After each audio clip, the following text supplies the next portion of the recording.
ട്രോളോട് ട്രോളാണ് പാർട്ടിക്കെതിരെ എല്ലാ ഹാൻഡിലുമുള്ളിലും ഉള്ളത്. അത് ഒളിഞ്ഞും തെളിഞ്ഞുമൊക്കെ തന്നെ കോൺഗ്രസിന്റെ ഹാൻഡിലുകളിൽ പോലും ഒരുപക്ഷെ ഉണ്ടാകുന്നുണ്ട് എന്ന് മനസ്സിലാക്കേണ്ടി വരികയാണ്. അപ്പോൾ പാർട്ടി ഒരു വല്ലാത്തൊരു പടുകുഴിയിലേക്ക് പാർട്ടിയെ യുവ നേതാവ് എത്തിച്ചിരിക്കുന്നു. അതിൻ്റെ പാപഭാരം കുറച്ചെങ്കിലും ചെറുതല്ലാത്ത രീതിയിൽ നേതാക്കൾ കൂടി പേറേണ്ട അവസ്ഥയാണോ?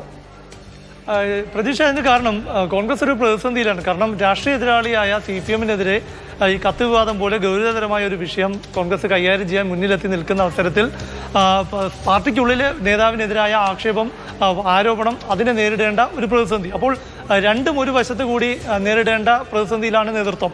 ഒന്ന്, രാഹുൽ മാങ്കൂട്ടത്തിൻ്റെ പ്രവൃത്തികളിൽ അല്ലെങ്കിൽ എതിരായ ആരോപണത്തിൽ അതിനെ ന്യായീകരിക്കാൻ കഴിയില്ല ഒരു വശത്ത്. മറുവശത്ത് ഇത് രാഷ്ട്രീയ എതിരാളിയായ CPM ഇത് ഉപയോഗിക്കും എന്നത് മനസ്സിലാക്കിയാണ് കെ മുരളീധരനെല്ലാം ഇതിൻ്റെ തിരക്കഥയെല്ലാം മനസ്സിലാകുമെന്ന തരത്തിൽ പറയുന്നത്. അപ്പോഴും രാഹുൽ മാങ്കൂട്ടത്തിനെ അദ്ദേഹം സംരക്ഷിക്കുന്നില്ല എന്നത് വരികൾക്കിടയിൽ നമുക്ക് കൃത്യമായി വായിക്കാം. കാരണം പരാതി വരേണ്ടത് പോലീസിലാണ് എന്നതാണ്. കൃത്യമായും പോലീസിലേക്ക് പരാതി വരുമെന്നും അല്ലെങ്കിൽ ഇത്തരം വിഷയങ്ങൾ കൈകാര്യം ചെയ്യപ്പെടേണ്ടത് നിയമപരമാണ് എന്നത് കൂടിയാണ് അദ്ദേഹം പറഞ്ഞു വയ്ക്കുന്നതെന്ന് മനസ്സിലാക്കാം.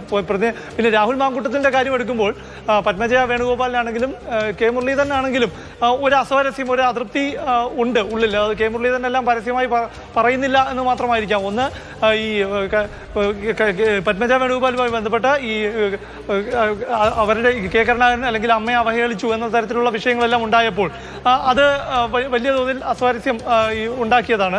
അപ്പോൾ എന്തായാലും ഇവിടുത്തെ വിഷയം ഇത് വീണ്ടും സജീവമായി ഇതിന് നിയമ പോരാട്ടത്തിലേക്ക് അല്ലെങ്കിൽ ഒരു നിയമ വിഷയമായി മാറും എന്നതാണ്. കാരണം ഇപ്പോൾ തൊട്ടു മുമ്പേ പ്രദീപ് ജോസഫ് നൽകിയ വാർത്തയിൽ തന്നെ അത് വ്യക്തമാണ്. ഗർഭസ്ഥ ശിശുവിന് ജീവിക്കാനുള്ള അവകാശം സംരക്ഷിക്കാൻ ഇടപെടൽ തേടി ബാലാവകാശ കമ്മീഷന് മുൻപാകെ ഒരു പരാതി വരുന്നു.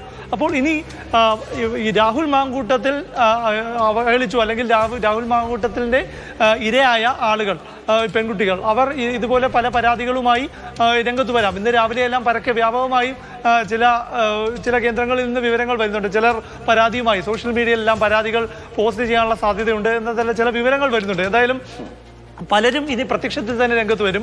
അതിൻ്റെ തുടക്കമാണ് കഴിഞ്ഞ ദിവസത്തെ നടിയുടെ പരസ്യമായ വെളിപ്പെടുത്തൽ. കാരണം അതിനുശേഷമാണ് പലരും ഇപ്പോൾ പുറത്തുനിന്ന്, രാജ്യത്തിന് പുറത്തു നിന്നൊക്കെ ഉള്ള പ്രതികരണങ്ങളടക്കം ഫേസ്ബുക്കിലൂടെ എല്ലാം തന്നെ പലരും നടത്തിയത്. അതിന് കാരണമാണ് തീർച്ചയായും